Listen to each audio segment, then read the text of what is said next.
Do birds suddenly appear every time you are near?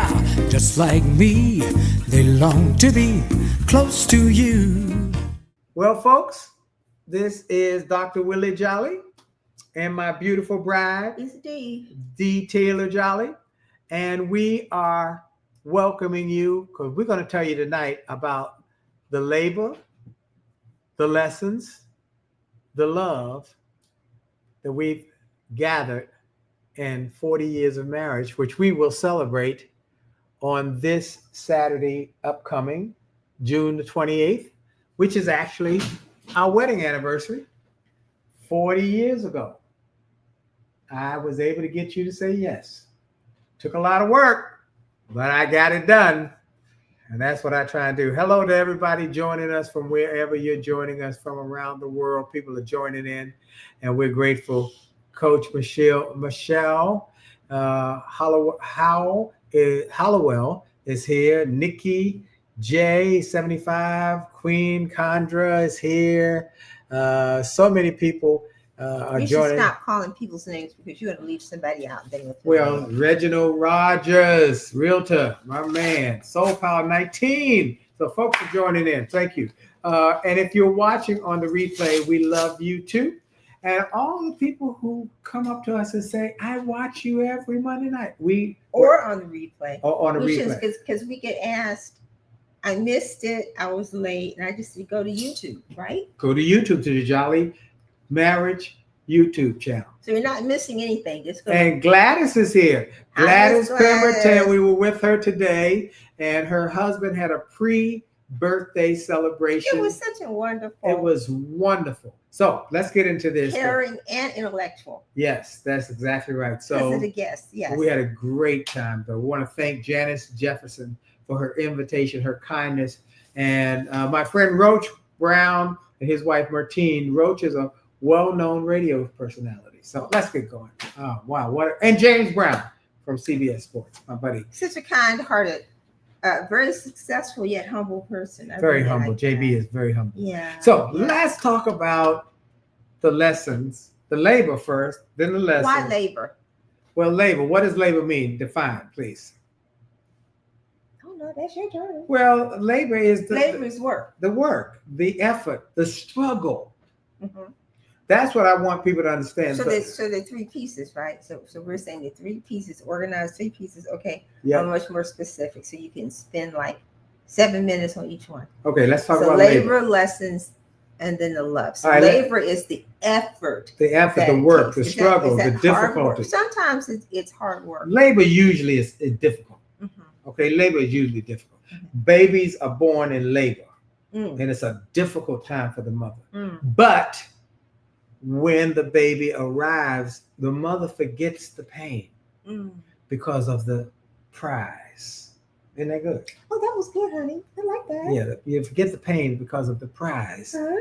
And so, same with this marriage. There'll be pain and there'll be difficulty, there'll be labor, but you don't focus on it because of the prize of a happy marriage. But for me, I think the labor refers to figuring out really, okay, so now we're committed. What does that mean? What does it look like? What are the lessons that I need to learn so that I can get along with you effectively? When I say get along, so we can coexist peacefully, caring, and all the other things. So the struggle is learning how we can effectively get along with each other.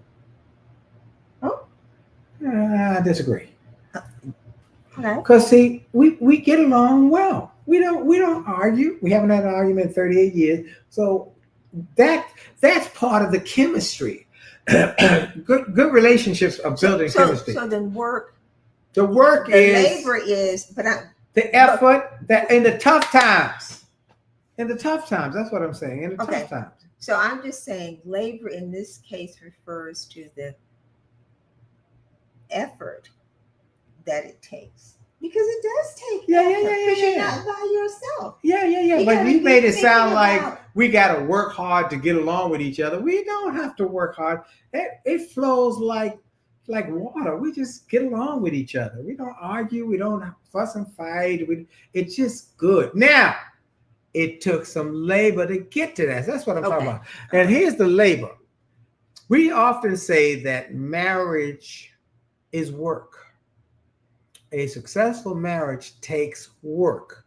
Now, the work is labor, but it's not hard labor like breaking bricks. Okay, so interrupt. Why does it? Why? Let me finish.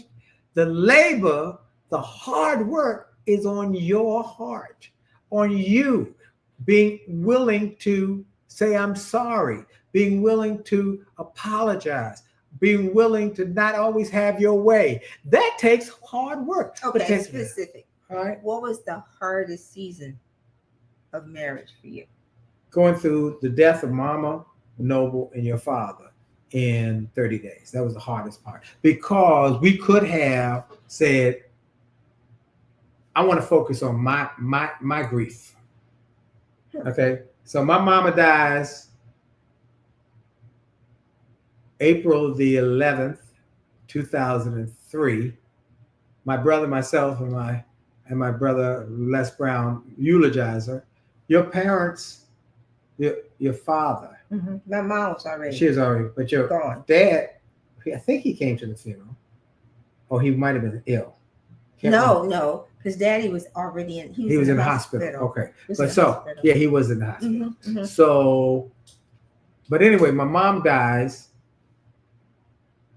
and 5 days later, my brother dies at 9 a.m. in the morning, and her father dies at 3 p.m. in the afternoon, same day.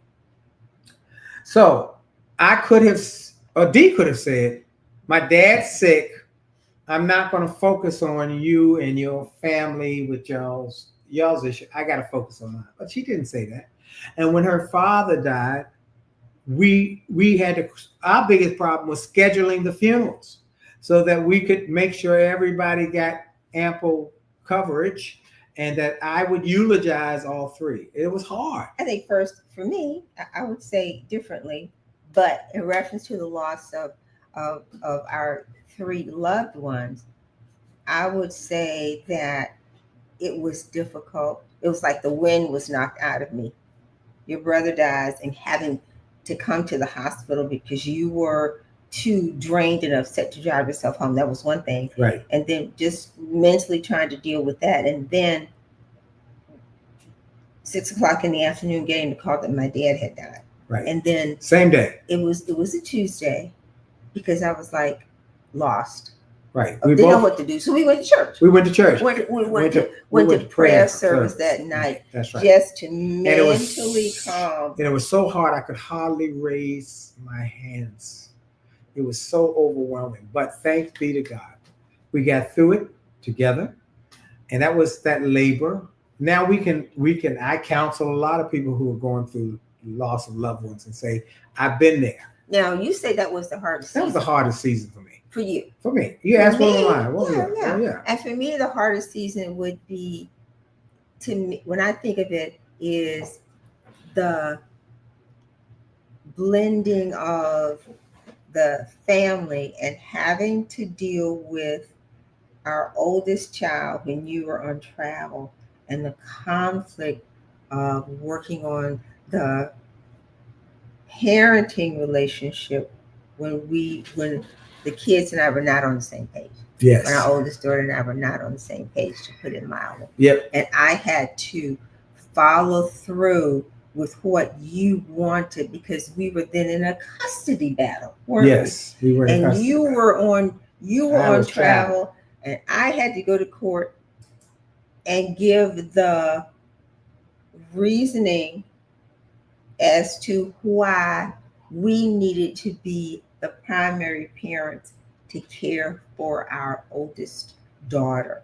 And that was difficult, because emotionally, it was easier to say, oh, let her mother have it the majority of the time, because the blending of the family was difficult. Mm-hmm. But it was so important to you, and I was supportive of you. This was important. And my mom was alive then, And she helped me through in terms of the simple question, would you want to be with a man who didn't want to do everything in his power to take care and raise his child? So what would the answer be? How could you say no to that? So all in the same boat. I was like, okay, it was been a lot quieter, calmer if we didn't have the struggle of blending the different cultures and getting everybody to cooperate. Right. So that's your most difficult. Mine Right. was the other. Okay. What else? Labor. Okay. What compromises or sacrifices did you have to make for each other?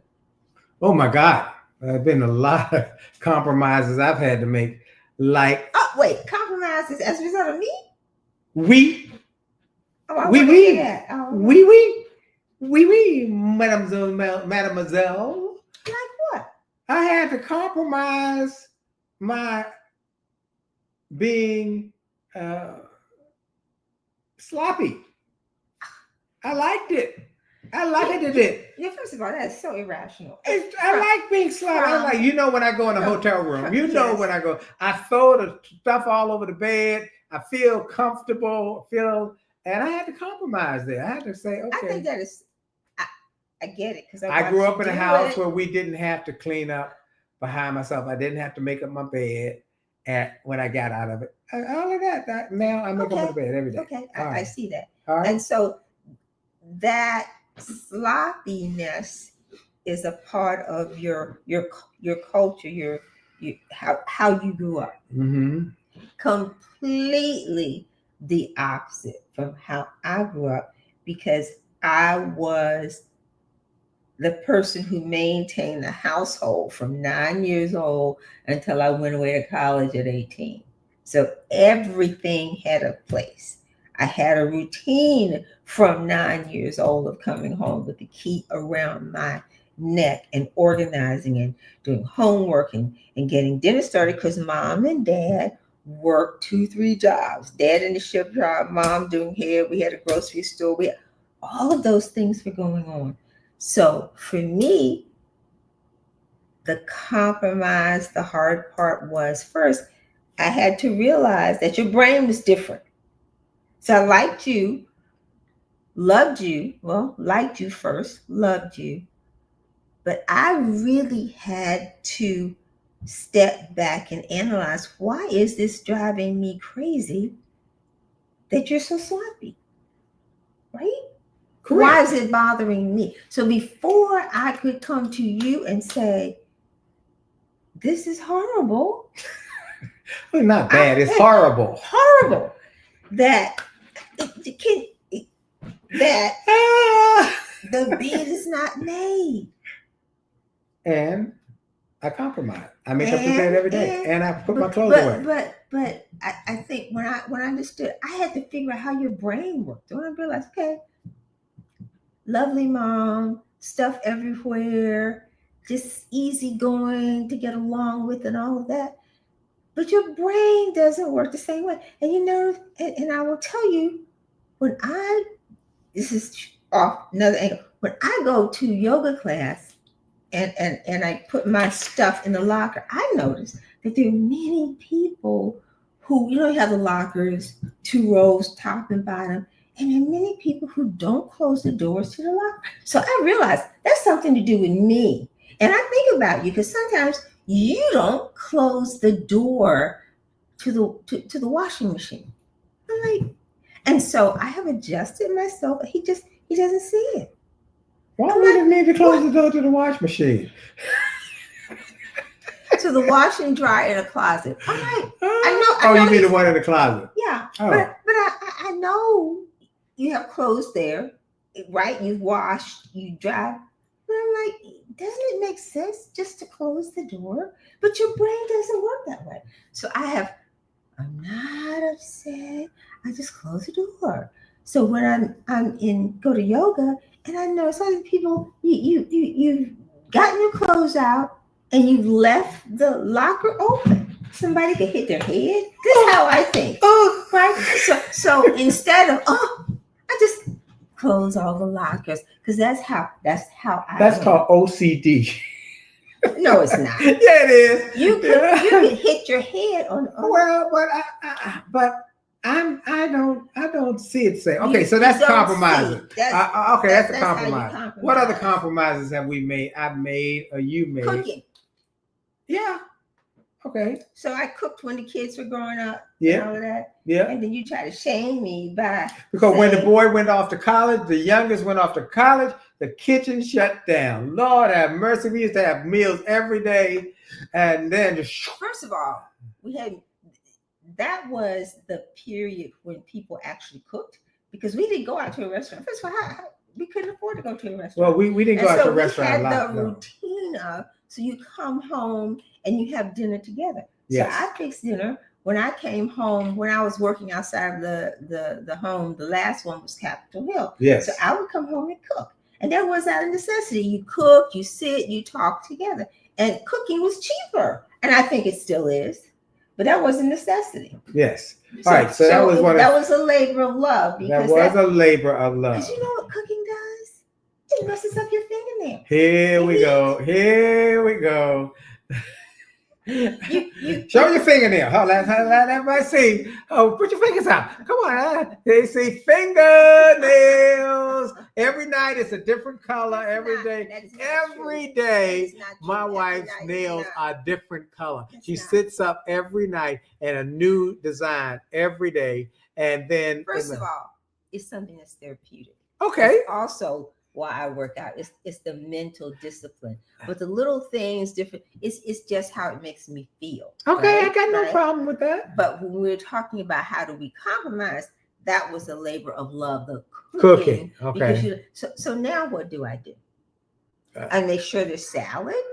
Right? She's vegan now. She wasn't vegan then. See, back then she was eating fried chicken and I really didn't eat it to the extent turkey lasagna. And now no, we had spaghetti and lasagna. Spaghetti, lasagna, roasted chicken. We had meat and vegetables. Now it's just vegan.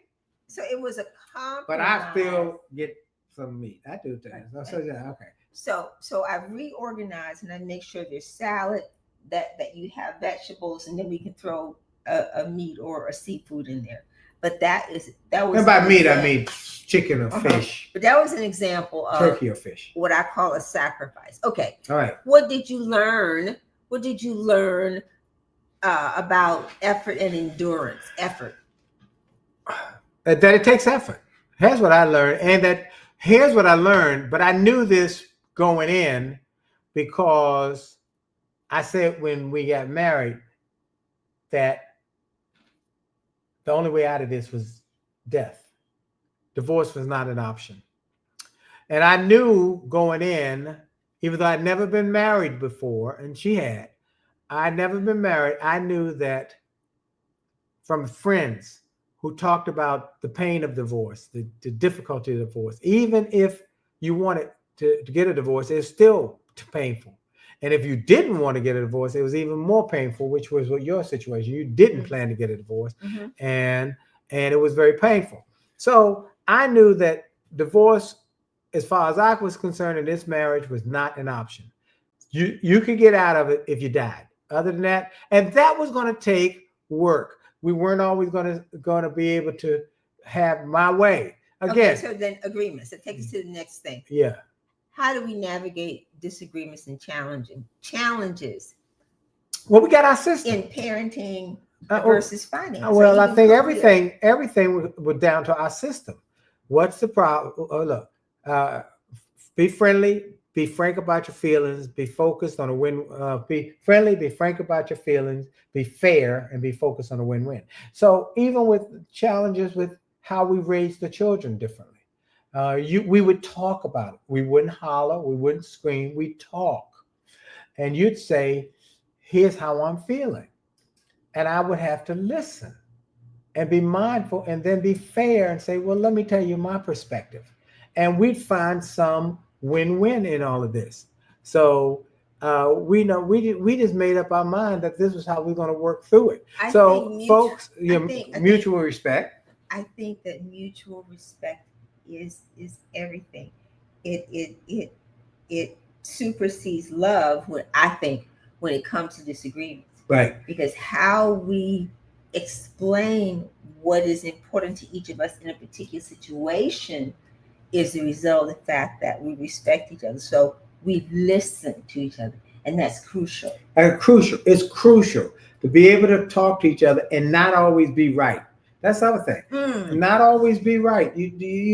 I've learned that I don't have to always be right, and I just say, let's make a distinction here, because I slightly disagree. Because you always have the final say. Because I work with you, so you're my boss. Oh, no. Boss. Oh, let's make sure. Oh, let's make sure I have the final say in the office, and I take your and Cheryl's input. But if a decision has to be made in the business, and I got something, we all can't be the final decision maker in the business. When I got a decision, I say, give me your position. I get Dee's, I get Cheryl's position, I get staff people's position. Okay. Then I think about it, pray about it, and say, here's what we're going to do. And I might not agree. You might not agree. But now let's go in our marriage. After 6 o'clock, I come upstairs from the office. No, wait. I might not agree with the business decision, but just like in our marriage, once a decision has been made to go, we all in. Right. The goal is for us to make sure that everything is successful as best we can. Right. There's no resentment. There is no "I told you so." If the stuff doesn't go well, just like you have the tendency to be late, you want to be late. Are you gonna bring this about me missing the plane up again? I think that's a great point. I think that story has been propagated. You hear that word? Propagated. Oh, you're so well educated. I'm so proud of you. Yes. Over quickly. Yes. Quickly. Yes. He loves. There's something in his DNA. His mother was always late, and I've come to the conclusion something in his DNA. He likes being late. So I'm like, okay, I'll get myself ready because I get frustrated. Get ready. Flight is at 6 o'clock. I've already identified, honey. We need to, and it's rush. You started at 2 o'clock though. 2 o'clock. We need to be leaving. 2 o'clock. 2 o'clock. Bottom line, we missed the flight. We got there before the plane left, but we could not get on. And now, Dr. Jolley, we have to have checked in. This is now current. This is years ago. That was years ago. We now have to check in 45 minutes ahead of time. So I'm just kind of like planting that seed. Well, now it's a different world. I got my phone and I check it on the phone and I got TSA pre-check and I got click. But you physically have to have checked. But if you got luggage, 45 minutes. If you got luggage, so then you make me. How we done it recently? We have to carry everything on. So you know what? I have to lift weights because I have to be able to lift my luggage up over my head, and chivalry is dead. And I get that. I get why. I lift your luggage when you get there. Well, but we got a system. I get there first. I get on and I lift her luggage. Anyway. Okay, lesson. What advice would you give to a newly married couple, or what advice would you have given us, knowing what you know now? What the lesson I would give to a newly married couple is talk to each other and be kind. I'd say talk to each other, and be kind. Mm-hmm. And I would say learn how your partner processes information, how they view the world. Because when we get together, it is first, it's the exterior. Packaging looks really great, right? This is what we show the world. So once you start to unpack that, the cover, the coat, what's next? Oh, tell me about your family. Mm-hmm. Because how mom and dad react to each other, how you respond to family matters, how you disagree or agree, how you encourage each other. What are the family traditions? all those things impact who you are and how you behave, right? Yes. And then the last layer is your temperament. How are you hardwired? None of that stuff I knew before we got married. These are all things that we learned. So I am appreciative for God's grace in helping us learn together along this path. That we are able to learn together and want to learn together and are slow to anger. Slow to anger. How's that? That's good. That's good. So one other thing, and I think this is going to be a part 2 because we are at 27 minutes at the hour. Okay. And so we didn't get to the love. We didn't get to the love. And we only got to a few of the labor and the lessons. I got more lessons I got to give you. So a couple of things. Thank you, Elizabeth Wormsley, for the happy anniversary. Thank you all who is chiming in. We got to go. Let me just say that someone asked earlier, hey, do you have Cash App? I want to bless you guys for 40 years. I said, yeah, it's WJ Speak Sing. If you want to do Cash App, it's WJ Speak Sing is our way of WJ Speak Sing, because I'm a speaker and I sing. So Speak Sing. WJ Speak Sing is my Cash App address. And we want to thank you, though, for even saying that. We're so kind of you. So kind of you. Thank you, Juliet. Thank you, Justine Pryor, my cousin. Thank you all who are tuning in on IG, on my Jolley Marriage IG, on Willie Jolley IG, and on Facebook Live and on LinkedIn Live. People are coming in. Thank you so much. Alberta Washington Edwards, thank you. Oh, it's her 6th anniversary. Thank you, Desiree Matthews. She said another fantastic show. Happy anniversary. Thank you. Ellen Arby, thank you so much. What a great thing to be able to celebrate our anniversary and to be well, I just say it like I still got the hots for her. She looked good to me today. Oh, you look good. And I got the hots for her. Joe Dudley Jr., what a terrific, my friend, the son of my dear friend. And Joe Dudley Jr. is my friend as well. Joe Dudley Sr. was my dear friend who I wrote about in my book, A Setback Setup for a Comeback. And thank you, Gladys. And there 48 years? Was it 48 or 47? Which one was it? What? For their marriage. For Gladys in January. Will be 48 in January. And I was in their wedding. You were in their wedding. Yes. So, but Gladys, she says happy 40th, but they will celebrate 48 in January. And Ron Pemberton's birthday is this week coming up. Happy birthday. Thank you all.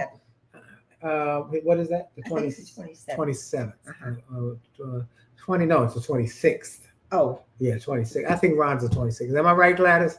And may you both, when Dr. Jolley spoke, met you both when I spoke at Good Hope Union Church. Oh, bless your heart. Thank you, Ellen. So, folks, we're so excited. Thank you.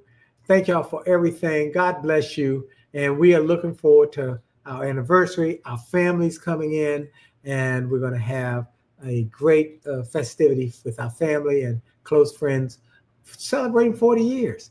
And 40 years that she didn't, I had to work hard to even get her to say yes. You have to go to that room. I'm not going to go through that. We'll do it next week. We got part 2. So see y'all next week. Have lessons in love for 40 years. Okay, lessons in love for 40 years. That's fine. All right. Have a great one. We're going out with my music from my jazz album. Here we go.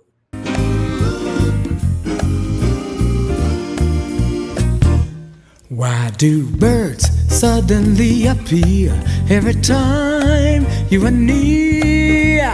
Just like me, they long to be close to you.